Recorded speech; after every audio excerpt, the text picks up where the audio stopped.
Assalamualaikum warahmatullahi taala wabarakatuh dan salam sejahtera. Kembali lagi bersama saya Zahir Asna dalam YouTube channel Zahir Asna. Tapi sebelum memulakan perbincangan kita pada hari ini, saya ingin berkongsi tentang satu bisnes dari kita, iaitu satu bisnes kedai mainan, yang mana kedai mainan tersebut bernama 121 Toys punya kedai. Dan kalau korang berminat untuk tengok mainan apa yang dia jual, korang boleh singgah ke Facebook page dia.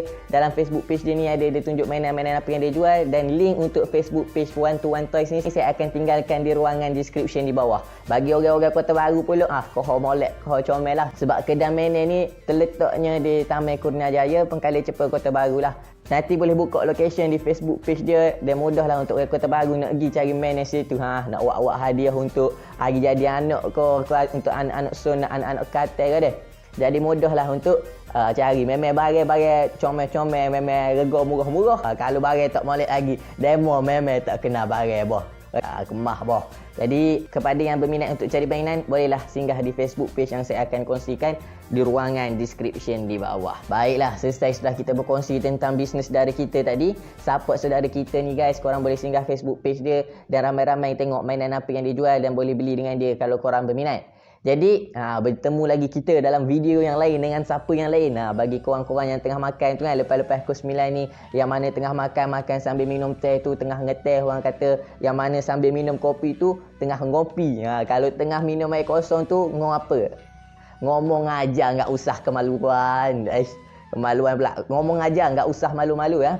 Baiklah, jadi tanpa melengahkan masa lagi, kita akan mula membincangkan tentang topik kita pada hari ini. Vermouth merupakan satu nama watak yang sangat sinonim dengan penyamaran. Yang mana kalau kita sebut nama Vermouth ni, tak larilah daripada dia punya kebolehan penyamaran yang dikatakan flawless lah dia ni. Sehinggakan penyamaran dia ni pernah menipu Conan Edogawa pun.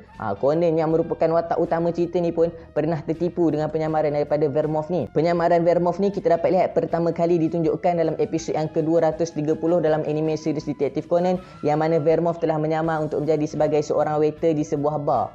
Tempat macam kelab macam itulah kan. Dekat bar tersebut ada gin dan vodka, dan dia telah menyamar sebagai seorang waiter yang telah pergi ke arah gin dan vodka untuk memberikan minuman. Tapi penyamaran Vermouth pada kali ini mampu dihidu ataupun mampu dicam oleh jin, dan kemudian jin telah membongkarkanlah bahawa penyamaran waiter tersebut adalah Vermouth. Tapi vodka memang tak perasan benda ni kan.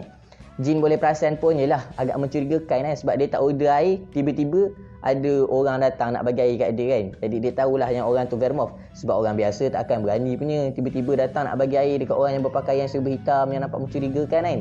Kemudian antara watak lain yang Vermouth pernah menyamar juga tak lain tak bukan adalah watak Araide Sensei ataupun watak Dr. Araide. Yang mana watak Dr. Araide ni bukan sahaja menipu watak-watak lain dalam anime, bahkan menipu penonton-penonton juga. Saya pun sebenarnya telah tertipu dengan watak Dr. Araide ni. Pada mula-mula saya tengok pun saya tak sangka yang sebenarnya Dr. Araide itu adalah Vermouth yang menyamar kan, setelah Dr. Araide diselamatkan oleh Jody Sensei.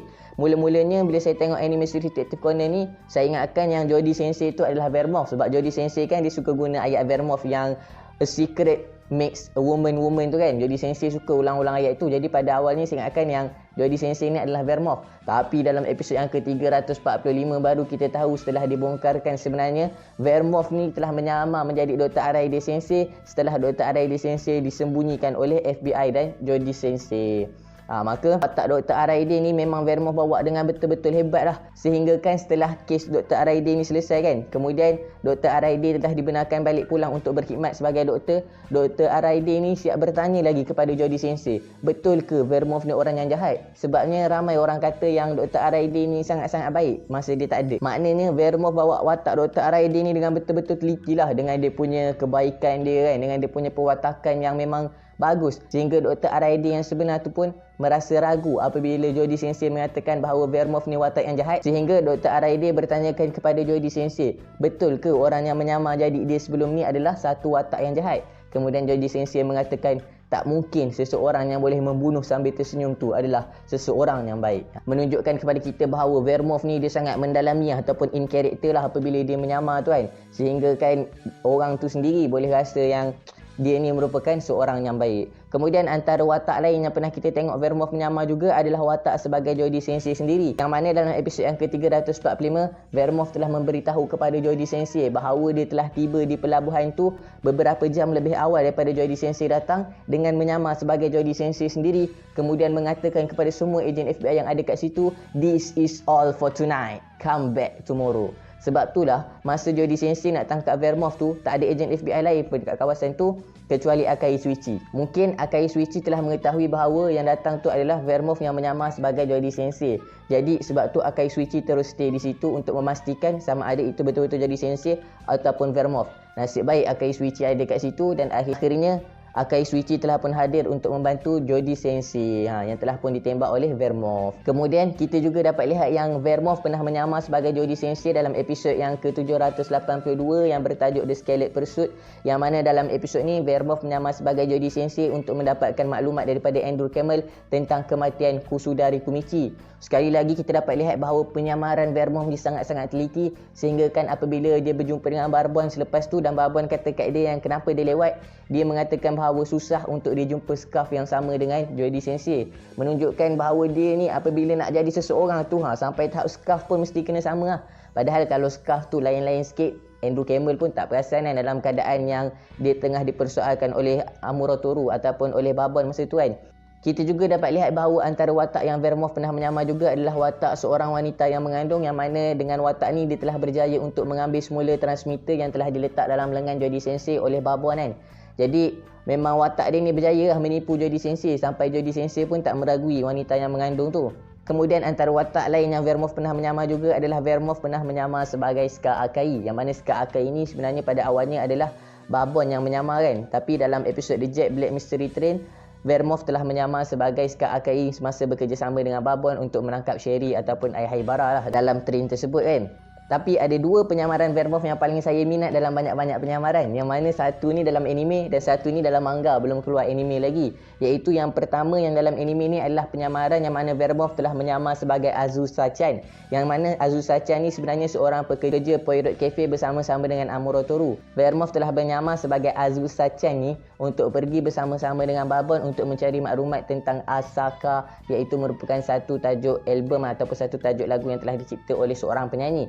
Dan yang paling saya minat ni adalah dia dalam keadaan menyamar sebagai Azusa-chan ni, dia dah lah berjaya menipu orang lain yang dia ni adalah Azusa-chan, tapi dia tak berjaya untuk menipu Conan Edogawa lah kan. Sebab sebelum tu Azusa-chan dah kata yang dia tak nak datang, tapi tiba-tiba dia datang. Kemudian Conan Edogawa telah bertanyakan dia beberapa soalan lah yang menyebabkan dia kantoi bahawa dia tak adalah Vermouth.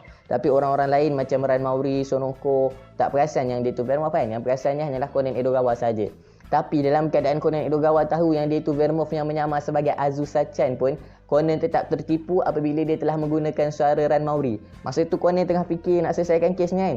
Tiba-tiba dia datang dengan guna suara Ranmauri, dia tanya Conan, apakah nama family untuk Azusa-chan? Conan yang tengah berfikir ni pun tak cakap banyak, terus jawab. Tiba-tiba bila Conan pusing, tengok-tengok Vermouth yang tengah menyamar sebagai Azusa-chan yang tanya dia dengan menggunakan suara Ranmauri. Jadi memang bagi saya penyamaran kali ni padu lah, sebab dia dah lah menyamar sebagai orang lain satu, lepas tu guna suara orang lain pula. Jadi dia bawa dua watak. Walaupun dia tidak berjaya untuk menipu Conan Edogawa dengan penampilan sebagai Azusa-chan, tapi dia berjaya menipu dengan menggunakan suara Ranmauri. Conan ni kalau pasal Ran memang kelemahan dia kan. Dia kalau dengar suara Ran ke, kalau nampak Ran ke memang terus lemah. Sebab kita tahu kelemahan Shinichi Kudo ataupun Conan Edogawa sendiri ni adalah Ranmauri.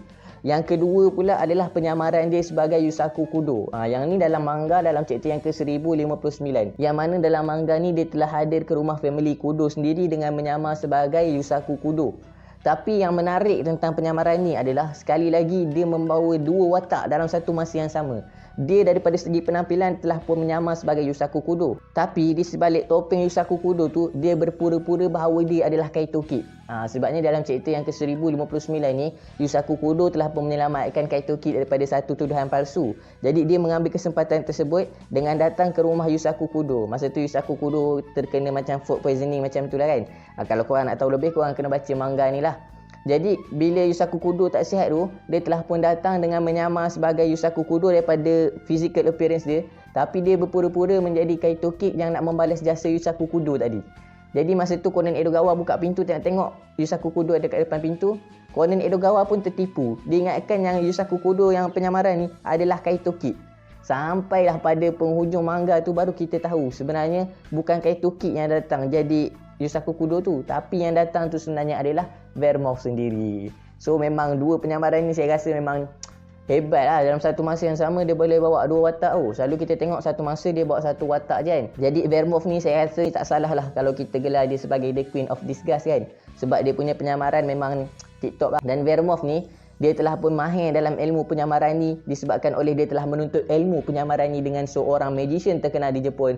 Ya, magician itu tak lain tak bukan adalah Kuroba Toichi, the first Kaito Kid. Kalau kita nak borak pasal Kuroba Toichi ni, Kuroba Toichi tak dapat dinafikan merupakan satu watak yang sangat-sangat mahir dalam menyamar. Dia boleh menyamar jadi pegawai polis, dia boleh menyamar jadi siapa-siapa saja yang dia nak. Sehinggakan Inspektor Nakamori dalam setiap misi dia nak menangkap Kaito Kid ni, dia telah memberitahu kepada dia punya pegawai-pegawai dia, officer-officer dia untuk berjaga-jaga sebabnya Kaito Kid ni boleh hadir dalam bentuk menyamar sebagai sesiapa saja yang dia nak menyamar kan. Jadi sebagai seorang master of disguise ataupun orang kata master dalam penyamaran ni, Kaito Kid telah mempunyai 2 orang anak buah di bawah dia, iaitu yang pertama Sharon Vignette yang merupakan Vermouth sendiri dan yang kedua adalah Yukiko Kudo. Kita dapat lihat dalam episod Shinichi Kudo New York Murder Case yang mana Yukiko Kudo telah memberitahu kepada Shinichi Kudo bahawa Sharon Vignette ataupun Vermouth sangat mahir dalam ilmu penyamaran disebabkan mereka berdua ni telah pun menuntut dengan seorang magician terkenal di Jepun yang mana magician tersebut tak lain tak bukan adalah Kuroba Toichi. Bahkan Yukiko Kudo sendiri mengakui bahawa Sharon Vignette punya ilmu dalam penyamaran ni lebih hebat daripada ilmu Yukiko Kudo ni. Sharon Vignette ni boleh menyamar sebagai seseorang tu dalam keadaan orang kata flawless lah, hampir-hampir perfect gitu. Itulah apa yang telah diberitahu oleh Yukiko Kudo kepada Shinichi Kudo dalam episod Shinichi Kudo New York Murder Case. Jadi tak dapat dinafikan lagi bahawa Sharon Vignette ni merupakan satu watak yang sangat mahir dalam penyamaran dah. Tengoklah siapa cikgu dia. Cikgu dia bukan kalang-kalang bos. Kaito Kid yang pertama tu cikgu dia kan. Dan Chris Vignette pula kita dapat tahu yang dia belajar ilmu penyamaran ni daripada ibu dia lah konon-kononnya, iaitu Sharon Vignette yang telah mengajarkan kepada Chris Vignette ilmu tentang penyamaran ni, menyebabkan Chris Vignette juga mahir dalam ilmu penyamaran. Jadi itulah sedikit video tentang Vermouth anak murid kepada Kaito Kid ataupun Vermouth the Queen of Disgust lah kan. Yang mana ilmu ni dia dapat daripada Kaito Kid yang pertama, iaitu Kuroba Toichi. Jadi saya minta maaf atas sebarang kekurangan dalam penyampaian. Kalau ada info-info yang menarik boleh komen di bawah. Dan kepada mereka yang belum subscribe, jangan lupa untuk tekan butang subscribe di bawah. Kepada mereka yang dah subscribe, terima kasih saya ucapkan. Sekarang kita sedang menuju kepada 5k subscriber. Kita tuju kepada 5,000 subscriber pula kali ni, dan impian ini hanya akan jadi kenyataan dengan izin daripada Allah Subhanahu Wa Taala dan daripada dengan bantuan daripada anda semua. Jadi jangan malu, jangan segan untuk share video Zahir Asna ni dekat kawan-kawan korang. Share lah dekat WhatsApp ke, dekat Instagram ke, dekat Facebook ke, dekat mana-mana saja untuk menyampaikan kepada orang ramai lagi yang tengok Detektif Conan bahawa ada channel yang membincangkan tentang Detektif Conan ni, dan supaya lebih ramai lagi kita dapat orang kata bertukar-tukar maklumat dan bertukar-tukar info yang menarik tentang anime series Detektif Conan untuk mengembangkan lagi komuniti Detektif Conan di Malaysia ni dalam channel Zahir Asna, channel nombor 1 yang membincangkan tentang anime series Detektif Conan di Malaysia. Waduh, smart agak bunyi kan? Channel nombor 1 yang membincangkan tentang anime series Detektif Conan di Malaysia. Jadi semoga kita bertemu lagi di lain hari dalam waktu yang sama dengan siapa yang lain pula. InsyaAllah bertemu lagi kita dalam video yang berbeza. Terima kasih sudi menonton. See you in next video.